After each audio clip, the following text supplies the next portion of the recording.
We are Geekcentric, and you can be too.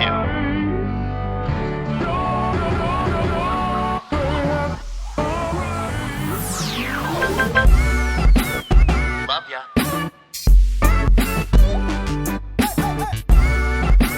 Get home safe, guys.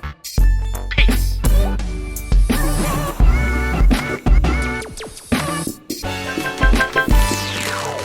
Welcome to the Geekcentric Podcast. My name is Nate, and in this episode, we're going on an adventure to restore the land of Kumandra as we give you our thoughts on Raya and the Last Dragon. But first, if you're joining us for the first time, this is a weekly show covering the world of film, television, gaming, toys, and collectibles, and all things geek-centric. Joining me on the show, we have the jolliest Jiandui maker in all of Jiangxi, Justin. Yo, what's up? Justin, you ever make a Jiandui? You ever make one of those? Once. Yeah, in a past it's life. A pastry. Yeah, I'm sure. And released from his stone form only to either destroy the world or make things right. We have the coolest kid constantly collecting while coordinating the culmination of all of Kumandra, King Kevin Hudson. King, I like it. Yeah, I thought you might appreciate that one there. And I'm definitely going for Destroy the World, just so everyone knows. Oh, great. Amazing. All right, well, as I mentioned in the intro, we are going to be reviewing Raya and the Last Dragon, but I did want to mention just a little bit of housekeeping before we hop on Tuk Tuk and roll right through this review. First, if you haven't already listened, we just dropped the final episode of our Watch Club for Marvel's WandaVision with special guest Mr. Mitch George of the Press YYZ podcast. So go give that a listen, or you know what, go back and relive the show and Watch Club from the very beginning if you want. Also, speaking of WandaVision, Kevin and Justin dropped one of my favorite videos we've ever done on our YouTube channel. So go please give that a watch. It's KevRavision. If you're a big fan of WandaVision, as I am, I think you'll really, really enjoy it. And there's a lot of really cool, subtle moments in there that are really, really well done. And lastly, I was also able to guest on a couple of podcasts in the last week. The first one with the Movie Podcast crew, where I joined them for their WandaVision finale review, which was a wonderful time. And the second podcast that I got a chance to guest on is called Cold Coffee Conversations. It's hosted by Ryan Gore, where I was on a panel of guests where we discussed video games, gaming culture, and its effect on our senses. So please go give those a listen. We'll add the links in the show notes below. But yeah, go support all those wonderful people as well, and we look forward to seeing what you think. But now, guys, let's get into our review for Raya and the Last Dragon as our topic of the show.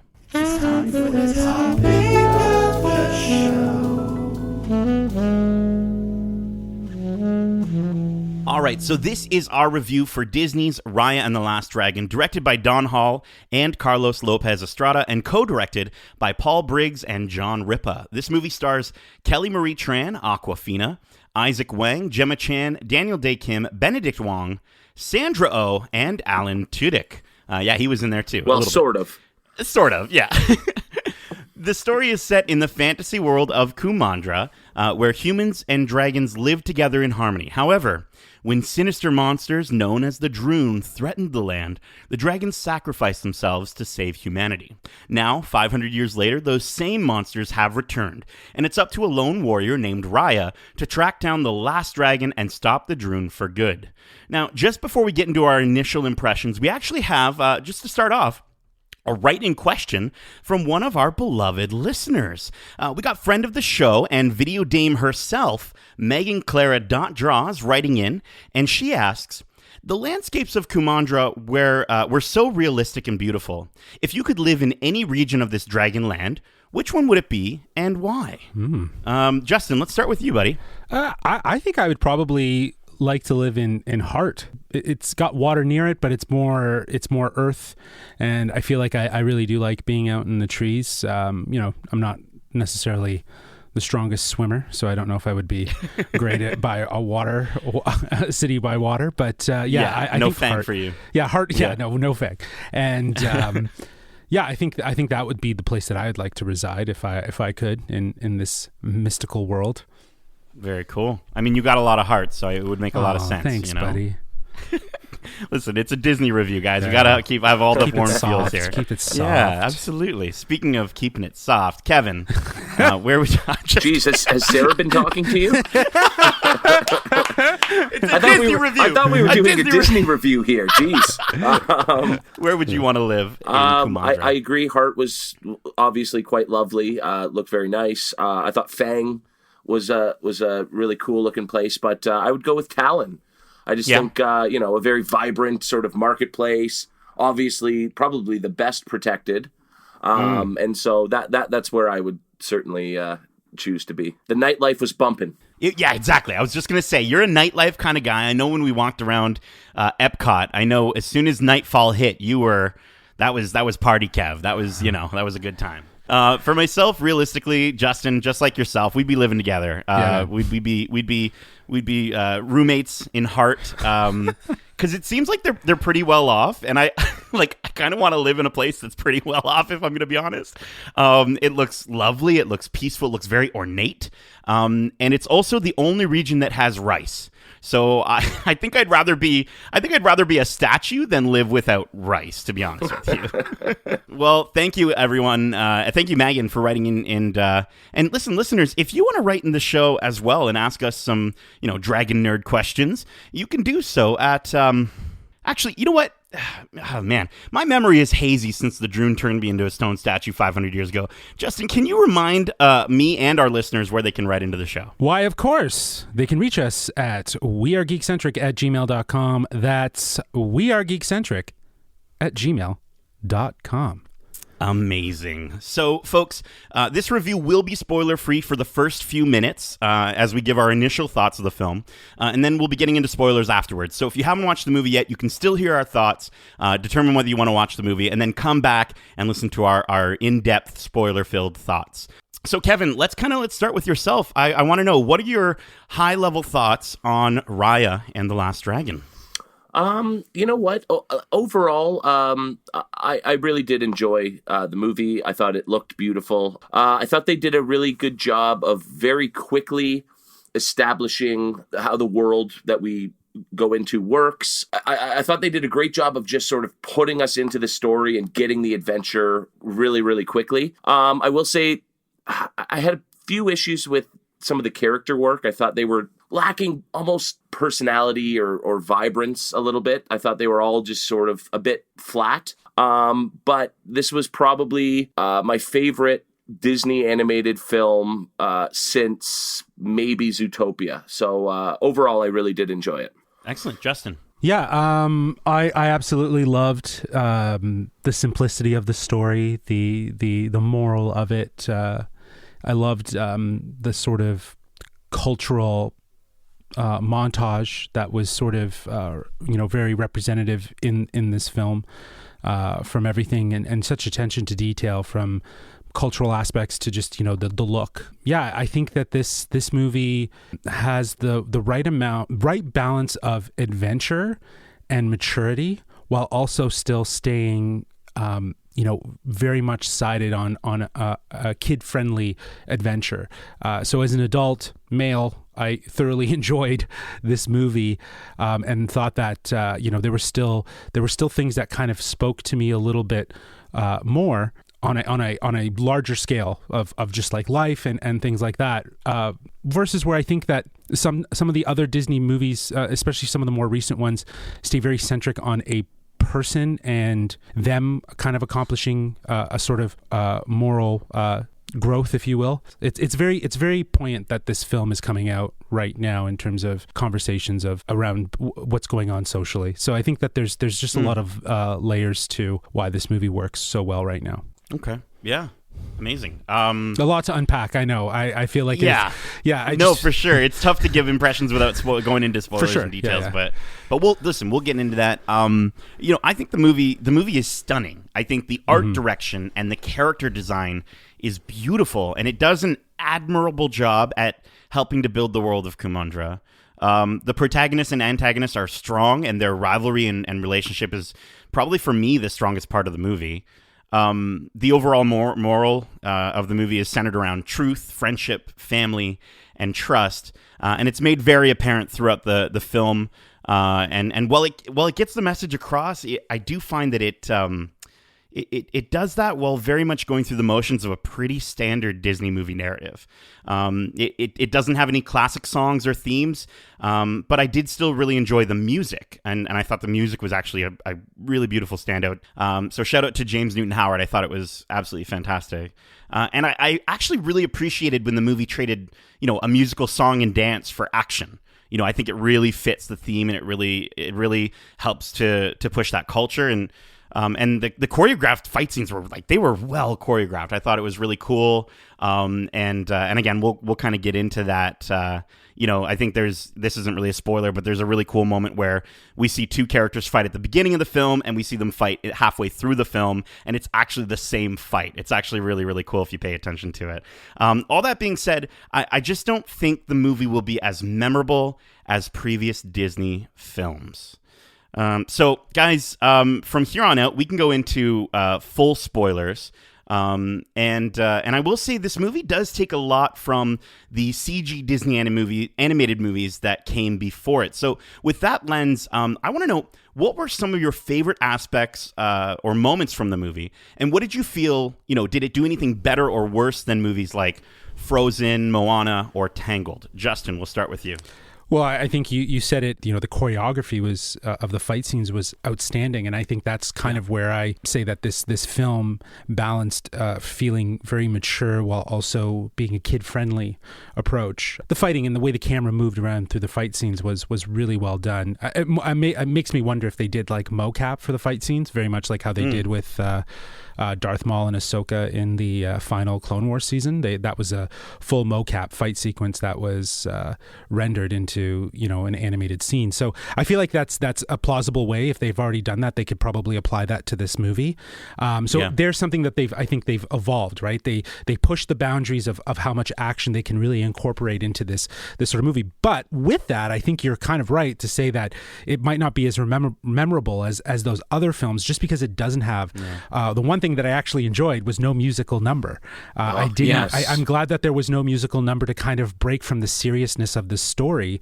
And it stayed relatively action focused, like you were saying, Nate. It offered up the action versus the music, and I feel like, to your point, that might be the thing that makes it not necessarily stick around as being memorable, because if we think about Frozen and Moana and Tangled, of that realm, they definitely have strong musical pieces that are hooks for kids. Yeah, like you bring up a really good point, and one of the things that really stood out for me was the fact that there wasn't a big musical number or a big song, and I wonder, it's almost unfortunate that because it doesn't have that song or that musical number or something to sort of, is Frozen really that good, or was it that one song that got stuck in everybody's head, and you will always associate that movie with that song, and therefore, it's got some resonance and some credibility. So I appreciate the fact that they let the characters sort of do their own thing without having to be, breaking into a musical number. I don't think there was ever a point in the movie where it would have made sense. So that stood out. Yeah. While we're on the positive train, we'll stick with some of the positives before we get to maybe some more of our negative thoughts about the movie. But I really loved that we finally got like a Disney animated film like this with two very refreshing changes. First, no love interest. A determined female protagonist who wants to save her dad, and ultimately his vision of rescuing and restoring Kumandra. Like, I thought that's just great. Disney, do more of that, because like we don't need the love relationships, the lovey-dovey stuff. And for a second, I actually thought that they were going to go the route of her and her friend Namari. I thought they were going to. I got vibes from when they were, but even that was just a strong friendship, which like still good on them. It's a sisterhood, companionship, but it's good that they didn't just fall into like even that, making into a relationship that would have, I think, kind of muddled the push for the narrative and the moral. But I think the second thing that I really loved was that there was no traditional, Disney villain in the movie, right? There was just a bunch of people who were trying to protect their land for their own reasons. And I mean, I understood where Namaari and Fang were coming from with what they did. And while you could argue that the Droon were the true villains and they were kind of mindless and what have you, but I think it does a good job of letting you know that like really the lack of trust in the world is the villain, right? And if Disney can keep elevating their characters in that direction and give us maybe a little more time with them in the future projects, I think they could lift their storylines to the level of Pixar and not just their visuals in this case. Yeah, I agree with you there. I think that the strength of focusing the story on a simple moral of trusting one another, even when beliefs can sometimes be skewed. There's a great line that the father says to Raya when he's talking about the gem. It brings, that everyone thinks that it brings prosperity to heart, and he says they assume it does. Just as we assume things of them. So, and it's very much that's that mentality of the kind of like the overarching thing that everyone assumes something of someone else and doesn't trust anyone. Hence this sort of broken unity, and that the simplicity of the message too of like Kumandra means unity in a sense, right? Because if it's them together, whereas we have all of these broken fractures. I think that like they to your point, they relied on that as being the villain of this story, along with the Droon, who kind of symbolize, as they said, the malice. I think they referred to it, born out of the human malice, and that turns everything to stone. And that's that is that sort of that hate and that disillusion and that misunderstanding, that idea of just, very poignant to, again, our times and how we can kind of relate things to right now, and how we can trust the next person to hopefully do the right thing. So I think that's a very strong message, and I think that is actually the strength of this movie, which is unfortunate because I do agree with you, Kevin. I think it's not going to be as memorable as much as they've put into it from every standpoint of infusing that cultural touch. And paying attention to all of those details while also giving you a real connected moral story.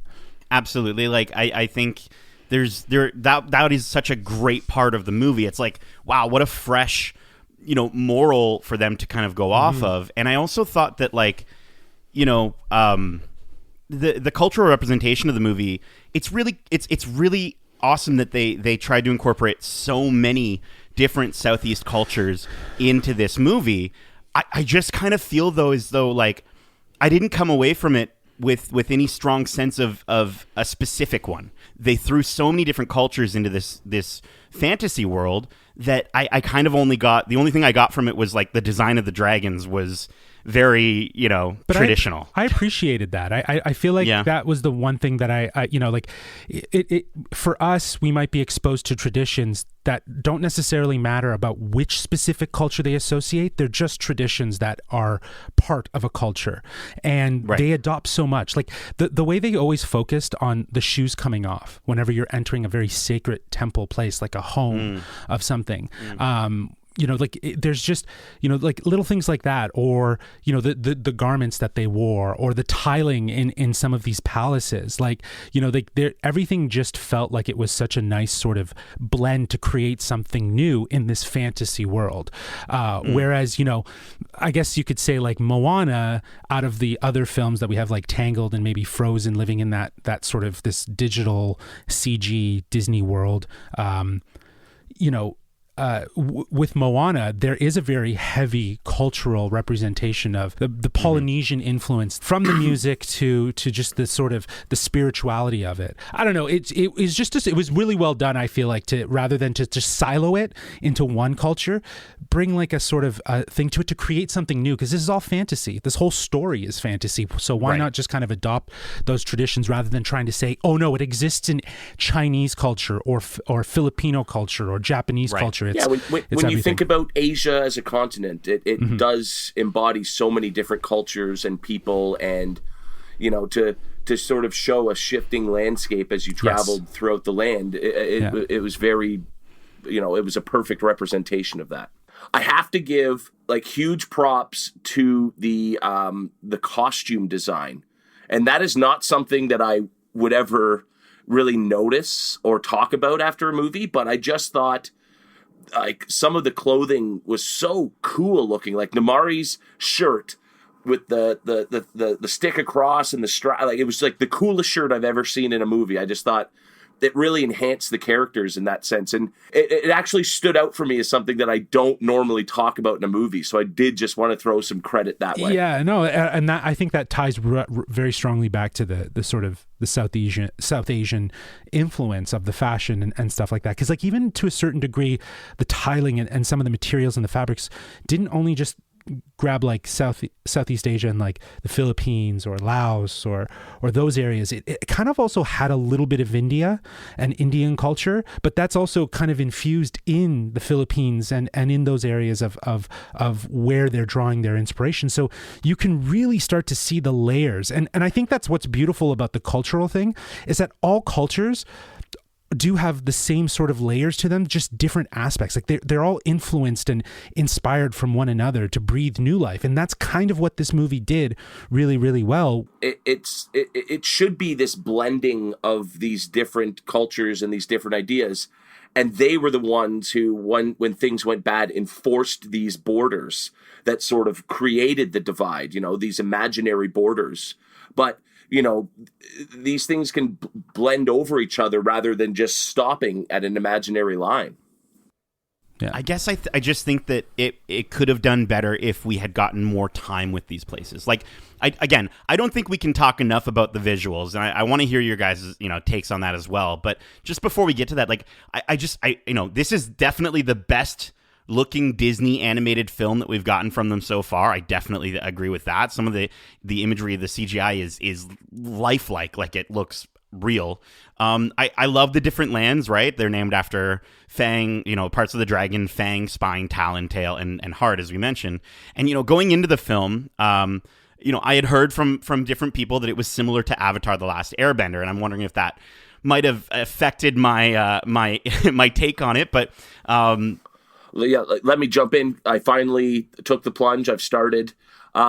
Sick! You did watch. You started watching. Yeah, and it could not be more perfect because the whole time I'm going, this is so Avatar right now. Amazing. Yeah. Okay, cool. And listen, we'll get to that on a watcha in a future episode. I want to hear all your thoughts on it as you've gotten into Avatar: The Last Airbender. I'm so happy that you said that. But getting back to what I was saying, I would say it did feel very much like you're saying, like Avatar: The Last Airbender for me, except especially like where Raya is telling the story of the land from 500 years ago, and she describes the 4 other clans. Like, that's pretty much the intro to every Avatar episode. I just wish we got to explore these lands more. I felt as though their personality didn't shine as much as they should have. They moved from land to land way too quickly to establish anything memorable about them, and I feel like that's a miss. Like, part of that could be the restrictions of having a 2-hour-long narrative, but then maybe just limit it to 3 places instead of 5. I think this concept was proven by Avatar: The Last Airbender that it works better maybe as a series, which I think they could still do with this property if Disney, doesn't just move on after this one. Because, I don't know. I just feel like they didn't do enough to really make any specific land stand out a ton, right? They gave us a little bit of backstory. I would have just loved more personality from within these different places in the world. Yeah, I think what you're getting at is you'd rather a TV series of this whole thing rather than a 2-hour movie, right? Or under a 2-hour movie, right? So, like, there's a lot to achieve and to establish in that time frame. And yeah, you're probably right. There would have been better as a series, or even like if they had set it up as like a trilogy, like they were doing a 3-set series of movies, right, where they stretch it out over that. But I think, again, going back to what we were saying about like the moral and that idea of the story, drawing that out over a series versus, containing that in a story. I don't know if that's going to have the same sort of resonance over a series versus like in a film, right? So. Well, and I mean, while I understand it would have been nice to have spent more time in each of these places, they did such a good job of making them distinct areas visually and distinct regions. Like, you did feel like you were in a whole new world in each of these different lands. And so I think it would, in that case, it succeeded. And, as we've said, you can't have a 3 or 4 hour long movie, just making a TV show simply to extend your time in these places, I think the story served its purpose in the time that they were given, and so we had to sort of move quickly. But I think it speaks to how good the ideas are. Sure. Right, that I want more of them. Yeah. I just think You that always if want they more, had a, though. You always I always want more. No, yeah. but like I just feel like there really wasn't enough to justify having 5 different lands. Make it 3 strong locations that have their own personality that we could really spend some time in. I think that would have worked. Yeah, and I agree. Like I think that to a certain point, maybe 5 is a stretch. If you had 3, then it would have carried far better in a short time frame. But it is to say that like. They did a lot. They did establish a lot in this fantasy world. They really set it up. So to your point of hopefully they revisit this in some sort of capacity of a sequel or a series to kind of explore, that would be great. Cool. And guys, before we move on to the next question, I just want to know what were maybe the one of the top visual moments for you guys. Did you guys have any top moments that really stood out just from a visual standpoint, or just something that visually made you impressed you? I mean, the whole movie's insanely impressive, but was there just any sort of scenes that really stuck out to you? I mean, yeah, I think the whole film was just beautiful. It would be really hard after just one viewing to sort of pick out a specific moment like that. I mean, my only issue, because again, don't get me wrong, it is beautiful. My only issue is that now all of these purely Disney animated films are all, it's starting to blend between a Disney film and a Pixar film. They're starting to all kind of look the same and take on that same personality. And I kind of miss the classic animated look. And while I think this movie benefited from the CGI and to create these beautiful lands and these incredible looking characters, it worked here. But I just wish that we could go back every once in a while to that classic Disney animated feel, just to sort of give us a little distinction. Because if you look at all of the last 5, 6, 7 years, they're all these CG animated movies that, is it a Pixar? Is it not a Pixar? I went and looked at the list and was surprised which ones weren't actually Pixar, and so this did feel very much like a Pixar movie just because of the animation. And, I would like some distinction in that regard. Yeah, I think the distinction for me always relies on the story. Like, this is conventionally a Disney story, whereas something like Soul is 100% a Pixar kind of story, right? Like, the way they approach their narratives are entirely different. But to your point, there's still an appreciation for that. Like, look at the success of something like Into the Spider-Verse, with that sort of 2D, 3D blend of work, right? And also what I really enjoyed was how when Raya was like almost recapping certain pieces of information. I think it was after the first chunk, and we see her when she's with her father and they're walking to the kitchen. She's basically telling us who all of these different Outlanders are and where, Fang and so on and so forth. And they had a very 2-dimensional line work. That was a cool animation style. And I liked how they differentiated like the real world, which, is with Raya and her, and then, when there's these like narratives or stories, they kind of jumped into this sort of illustrative style. I'd like to see more, to your point, Kevin, I'd love to see more of that, like that sort of style. Like the last one was Princess and the Frog, I believe. Right. Yeah. But even like that sort of style would have worked really, really well for this entire like film, because it imagine has that as a series, Justin.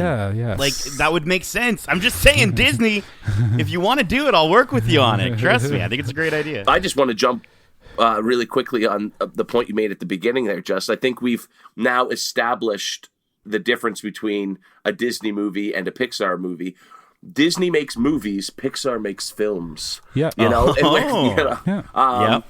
So I really kind of appreciate that idea, right? If you just want a nice, easy to digest story, it's still going to look beautiful, but it's sort of a more simple concept. Disney's going to give you that.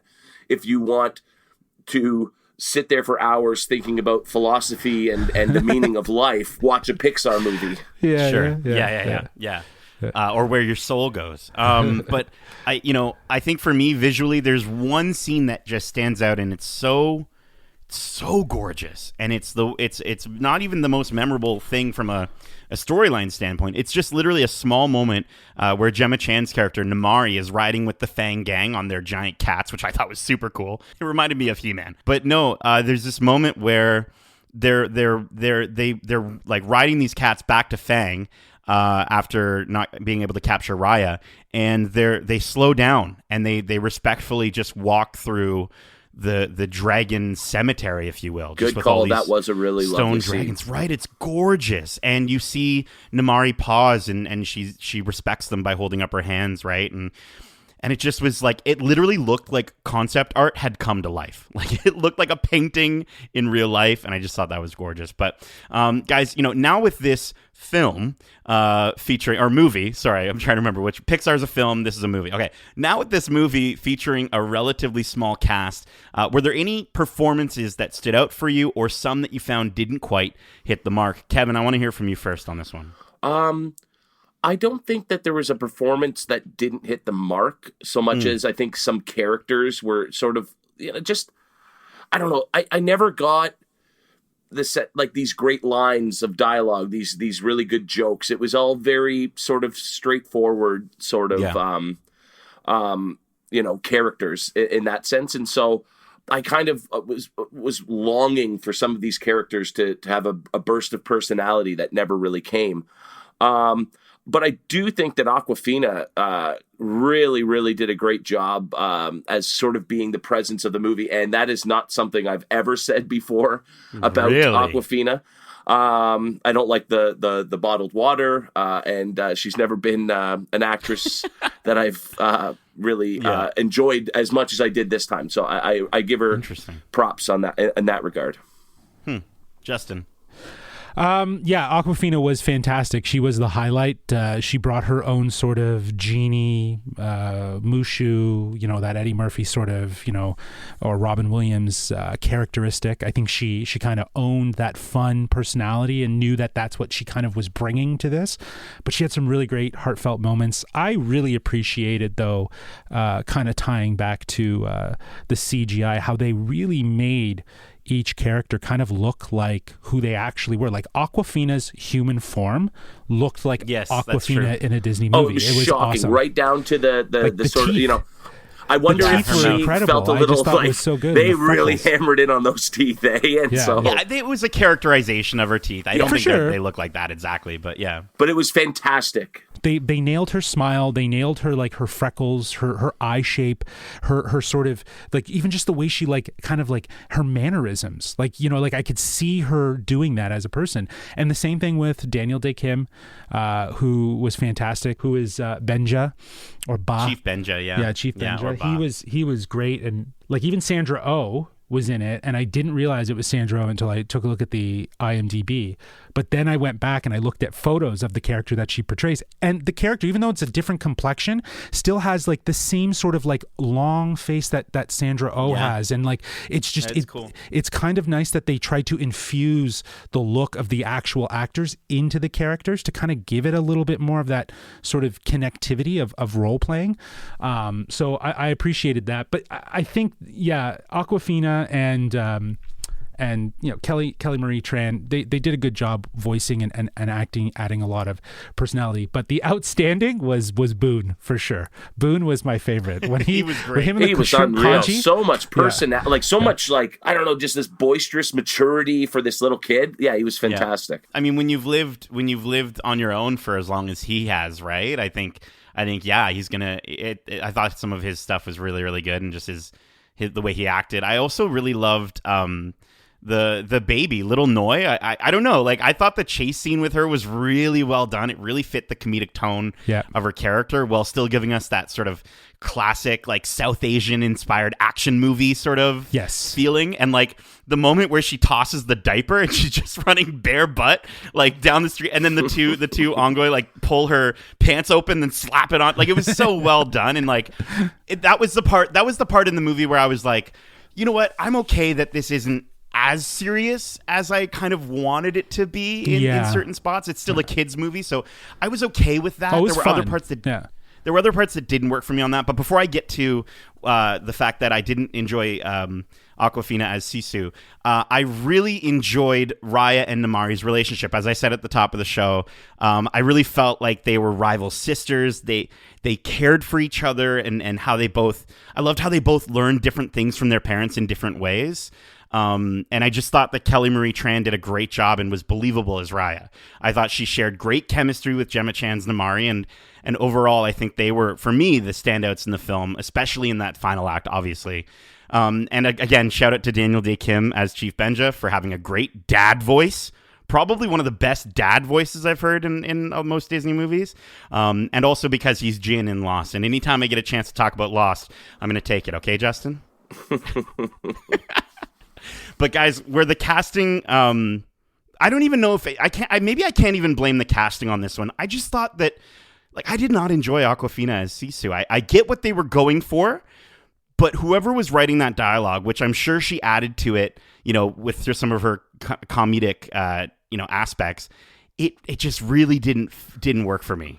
So you didn't like the most enjoyable, fun character in the movie, but Kelly Marie Tran's Raya, a flat pastiche of a character, impressed you. Like, she was a boring lead, in my opinion. No, I think she did a good job, but I think her character and performance was only elevated by Gemma Chan's Namari and their relationship. Like, had that relationship not been a thing, sure, yeah, maybe I wouldn't have really enjoyed her as much. But listen, I just think that her, the way that Awkwafina did her line delivery, right? Like, I didn't think it was kind of all over the place, and I didn't believe her. And when she's the catalyst that delivers the moral of the story to the audience, she needs to be believable. I need to feel something when she speaks. I just didn't. I didn't feel anything when she was giving those epic lines throughout the film. But like, wasn't she supposed to just be pure innocence? Instead of delivering the morality and the message of trust and everything, instead of being that serious character, which you got from, say, Daniel Day Kim, as the father, her pure just innocence and just belief was sort of the key to that character. No, exactly. It was the key to the key to Raya, as we know, right? Because she realized, based on the story that Sisu shares, that it was about trust, and that's what she's been trying to teach her all along. She just wants to trust her instinct and do it. And yes, you have these moments where Sisu realizes that maybe she shouldn't be so trusting because people are out to get her. It's a different time. It's a different world. Whereas Raya is just, she's suspicious of everyone. She doesn't trust a single person. So for me, what I feel like the dynamic between Namari and Raya, while very, the conflict is interesting and they're friends and, they thought they were best friends and they're nerding out about dragons and stuff like that. Like, I love that. And I just feel like that was so underwhelming in comparison to the sort of relationship that Raya and Sisu had, and the sort of how they helped each other along.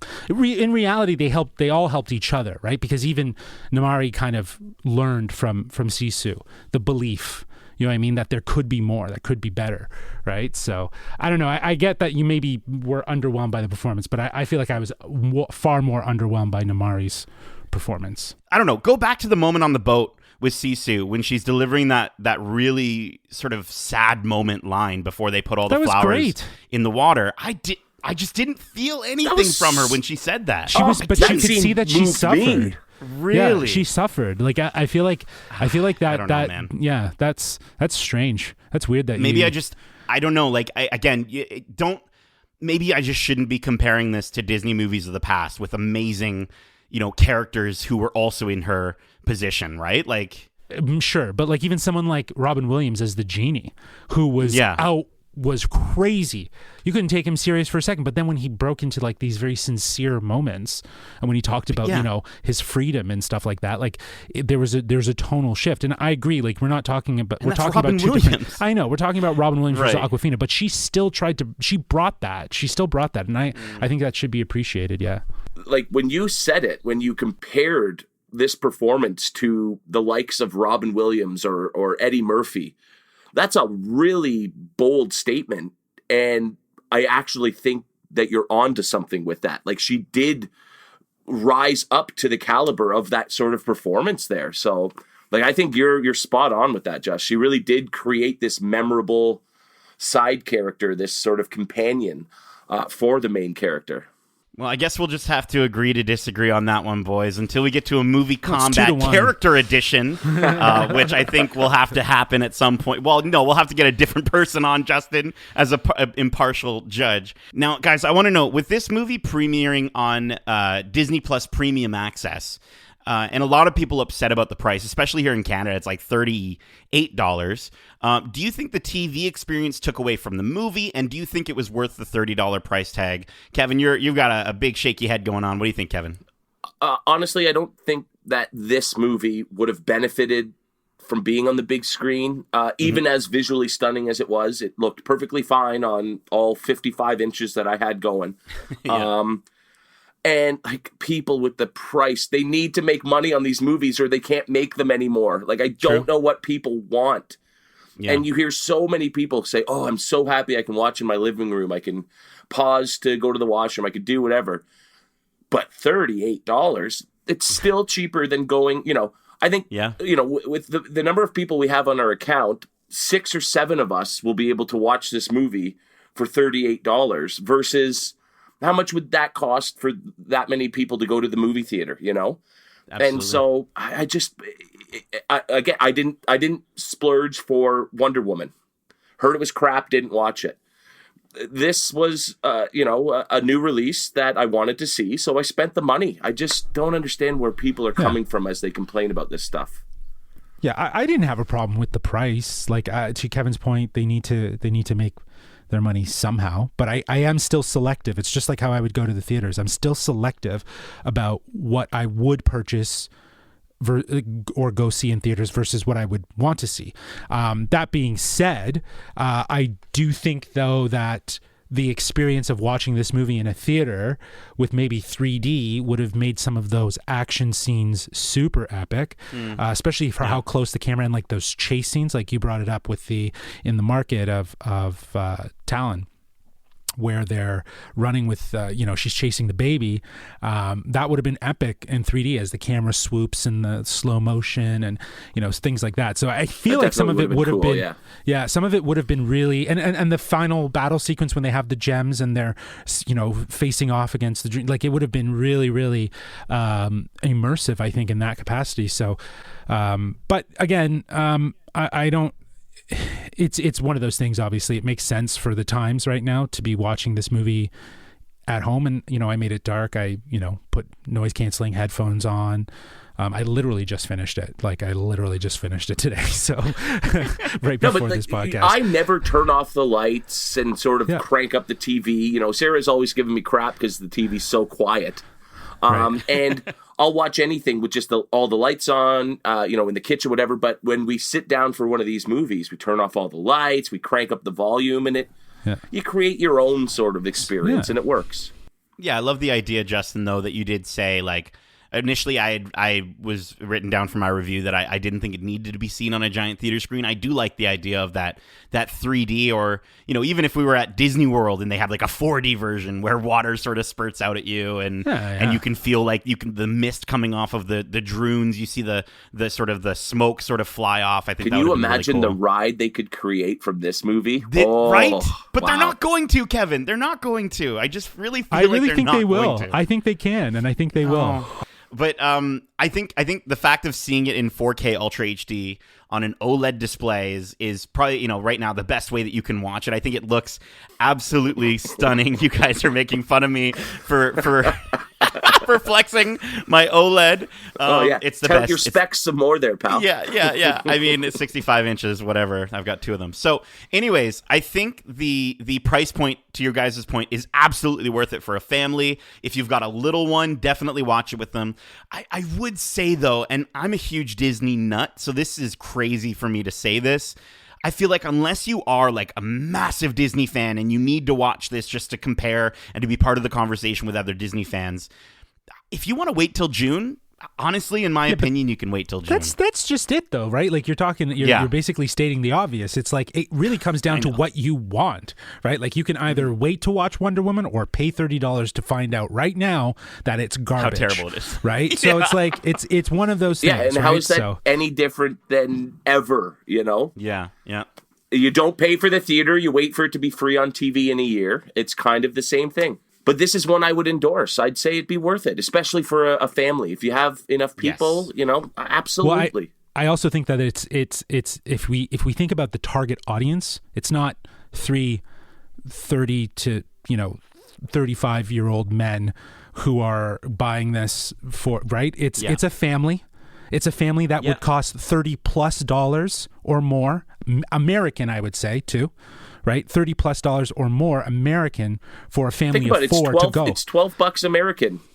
Yeah, for a ticket to a movie. There you go. So, like, you know what I mean? Like, so right there, they're already hitting their price point. So, if you're an individual and you don't want to spend $38, then that's fair. That's fair. Yeah. But I think that it makes sense for a family. Totally. And guys, I definitely, this review is through the lens of us three, 30 to 35-year-old men. So, I think that we shouldn't necessarily skew our opinion of the film based on whether, based on its target audience, right? Like we're watching it. This is what we're going to give it. And because we're fans, right? We're all fans of the thing. Have we watched Tangled? Yes. Have we watched Moana and Frozen 1 and 2? Yes. So I say that with pride. And maybe a little bit of like, wow, I've seen them numerous times. So it's like, of course I'm going to sit down and watch this movie. For sure. So, guys, now that we've traveled all over Kumandra and discussed what we liked and what we didn't like, let's collect our thoughts as if they were pieces of the Dragon Gem and get a summary. I want a summary of your thoughts and your overall review score, which we'll be rating on a scale of of 1 to 5 Dragon Gem pieces. Kevin, let's start with yourself, my friend. Oh, okay.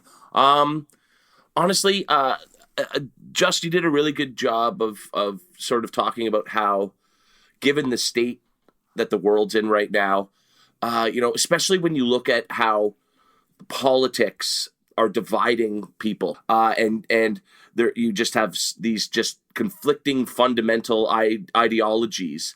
But then you bring up the father's line about how, we misunderstand them just like they misunderstand us. And I just think, given the times we're in, it was such a poignant and perfectly timed message to sort of have behind a movie. This idea of just sort of letting go of your misconceptions and trusting your fellow person to sort of, work together and come together to create a better world.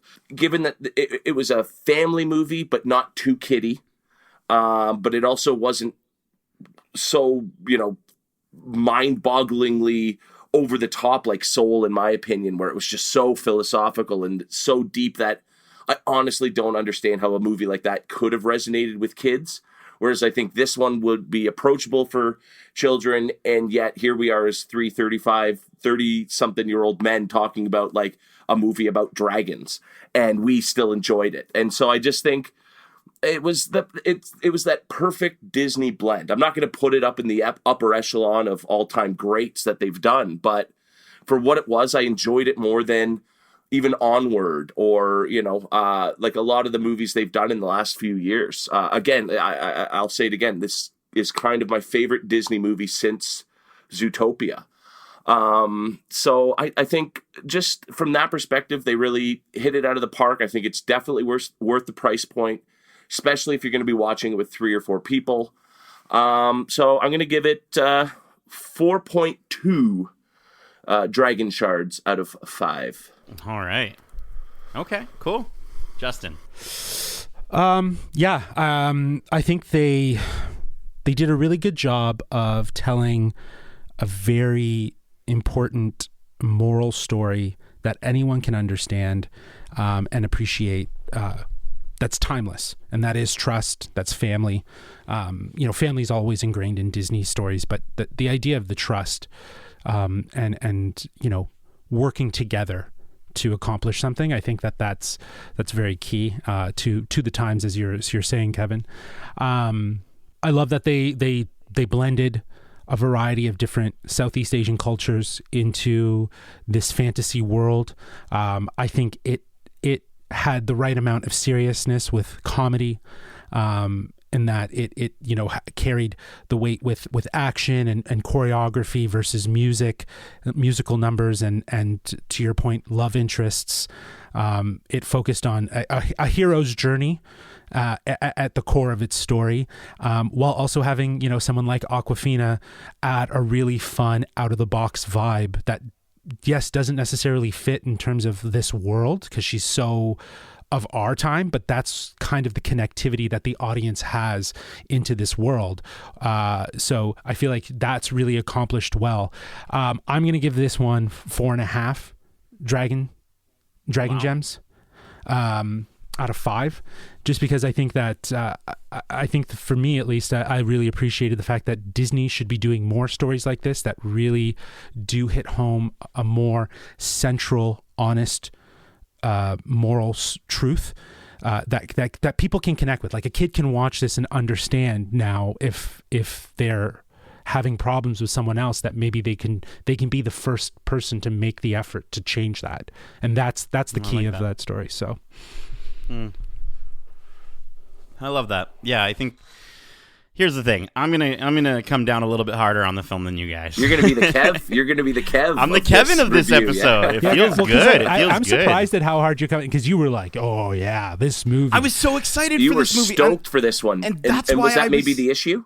That could have been it. Maybe I was just overstoked, right? And again, going into it, having people tell me that this is the avatar of the Disney world. I'm just like, oh, let's go. Like, we're going to get these really fleshed out worlds and these really memorable, impressive, dynamic characters that don't hold your hand and don't.